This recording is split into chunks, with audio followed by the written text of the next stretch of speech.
Bismillahirrahmanirrahim. Assalamualaikum sahabat YouTube. Oke, udah lama kita nggak sharing-sharing, dan udah lama juga Missy nggak bikin video YouTube gitu, dan akhirnya alhamdulillah kesempatan kali ini Missy bikin video lagi tentang sharing bimbel ya, dan sharing amalan yang Missy lakukan untuk bisa mempertahankan bimbingan belajar ini ya.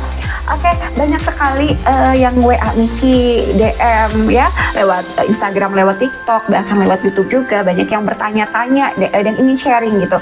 Cuman untuk terkait bimbingan melalui Zoom online ya, yang mau datang ke Missy memang itu dikenakan tarif ya. Sekarang itu Missy biasanya sebutnya itu bimbingan dengan Missy ini terkait dengan langkah-langkah yang harus kita lakukan ya untuk mendirikan bimbel. Itu memang butuh proses, butuh waktu, dan tidak untuk 1 atau 2 pertanyaan aja, dan itu butuh beberapa pertanyaan. Dan yang melakukan bimbingan dengan Missy itu bakalan Missy bantu dari nol gitu ya, sampai benar-benar bimbel itu sukses berdiri gitu. Jadi tidak hanya 1 kali 2 kali pertanyaan aja, tapi benar-benar Missy bakalan bimbing sampai akhir gitu ya. Jadi memang ada tarif khusus, boleh WA aja ya, nanti Missy kirim price listnya ya. Oke, Missy bakalan sharing sedikit ya tentang beberapa pertanyaan yang sering masuk aja deh. Yang pertama tentang bimbel tentunya gitu ya. Yang sering muncul ya, Miss, gaji tutor berapa sih? Ngegajinya berapa sih? Dan seharusnya berapa sih gitu.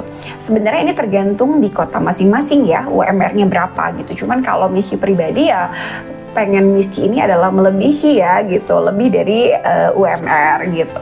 Tapi di satu sisi kita harus punya prinsip ya, sebagai owner gitu ya, punya prinsip sendiri, tujuan sendiri. Menggaji itu tujuannya untuk apa dan pengennya tuh gimana sih gitu kan. Tapi kembali lagi ya ke diri kita, Missy pribadi gitu ya, pengennya melebihi UMR. Kenapa? Karena gini, dari hasil yang Missy temui gitu ya, sebagian orang ternyata memandang guru bimbel itu sebelah mata gitu. Artinya gini, gajinya kecil gitu, tidak punya masa depan gitu. Maksudnya dianggap sepele lah gitu. Jadi mindset orang itu ya belum menjamin sebagai guru bimbel itu bisa besar gitu. Nah, di sini sedikit-sedikit Missy pengen mulai membenahi nih pikiran-pikiran gitu. Tapi sebelum orang lain, Missy ingin tutor dulu deh yang Missy jamin gitu ya. Missy jamin nih bahwa guru bimbel itu nggak kecil loh. Guru bimbel itu bisa loh omsetnya 5 juta, 6 juta, 7 juta itu Missy yakinin gitu, buktiin gitu. Jadi biar terserah orang lain memandang apa, cuman minimal tutor yang bekerja di Missy ini bisa melihat gitu, oh aku ada tujuan ya kerja di bimbel itu, oh aku sebagai tutor itu nggak kecil ya gajinya, oh aku tuh punya tujuan loh kerja di bimbel itu, bisa loh aku bisa beli mobil, bisa beli rumah kayak gitu. Jadi mindset yang seperti itu yang Missy pengen rubah itu dari pola pikir tutornya dulu gitu, biar mereka itu bekerja semangat, mereka bekerja punya tujuan gitu.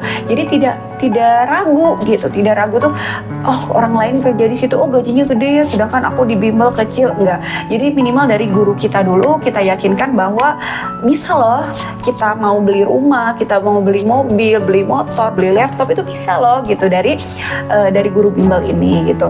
Asalkan bisa menerima job dari Missy gitu, dan kualitas standar bekerjanya itu ya sesuai yang Missy mau gitu.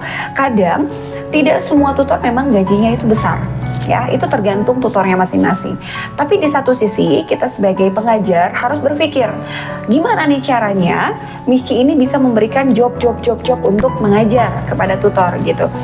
Ikuti kriteria yang Missy mau, ikuti prosedur yang Missy mau, ikuti standar bekerja yang Missy mau. Insya Allah semua tutor akan sama ya, dikasih job yang sama, dikasih kepercayaan yang sama, dikasih fee yang sama gitu. Jadi kembali lagi ke tutornya masing-masing, karena Missy pribadi memiliki tujuan tutor ini harus semuanya di atas UMR gitu. Pengen semua 3 juta, 4 juta, 5 juta, pengen gitu. Nah, kembali lagi, kalau misalkan Missy maksimalkan gaji yang besar untuk tutornya, tapi tutornya tidak sesuai dengan standar yang Missy mau, Missy ragu gitu ya. Jadi sebenarnya balik lagi ya, untuk ke gaji itu tergantung kualitas tutornya masing-masing, tergantung standar bekerjanya tutornya gitu ya. Tapi kembali lagi Michi pun sama punya target lah gitu. Tidak mau gaji tutor di Michi itu kecil, tidak mau gitu. Michi ingin menaikkan gitu ya, ingin menaikkan tuh, ingin menyemangati tutor bahwa tidak skak di 1 juta 2 juta loh. Kalian tuh bisa loh meraih 3, 4, 5 juta gitu dalam 1 bulan gitu ya. Nah itu. Jadi buat yang bertanya, buat para owner yang bertanya tentang gaji ya, bahwasannya itu kembali lagi ke prinsip masing-masing owner.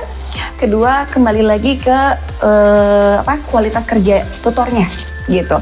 Kalau tutornya bagus ya pastilah kita sebagai owner bakalan ngasih job terus ya ke tutornya gitu. Sebaliknya tutor pun harus menunjukkan kualitas diri kita dalam bekerja gitu. Insya Allah seorang owner juga pasti bakalan, oh ini kerjanya bagus, selalu membuat laporan, selalu membuat ibaratkan video yang kita inginkan gitu ya. Insya Allah lah untuk tutor pasti bisa. Dan kenapa Michi berani ngomong gini? Pertama, apa yang menjadi pandangan orang lain Michi rubah ya, minimal ke tutornya. Kita sendiri harus punya target, oh gaji tutor sebelum tahun 2022 kalau nggak salah itu ya sekitar 701 juta gitu.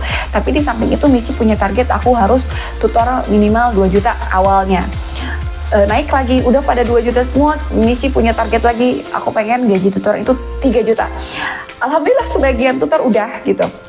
Aku pengen gaji tutor itu 4 sekarang, di 4, di 5 lah gitu. Michi targetin itu gimana caranya gitu. Nah itu untuk saat ini tuh di kisaran 4-5 target selanjutnya gitu.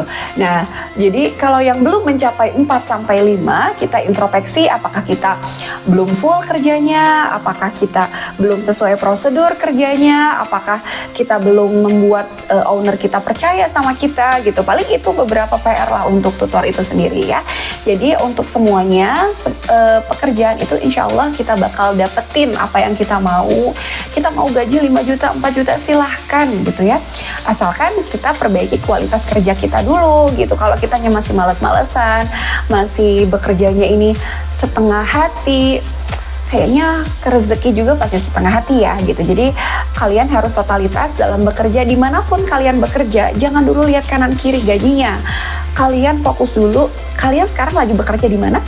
Totalitaskan dulu ya, kembangin dulu kualitas kerja kalian.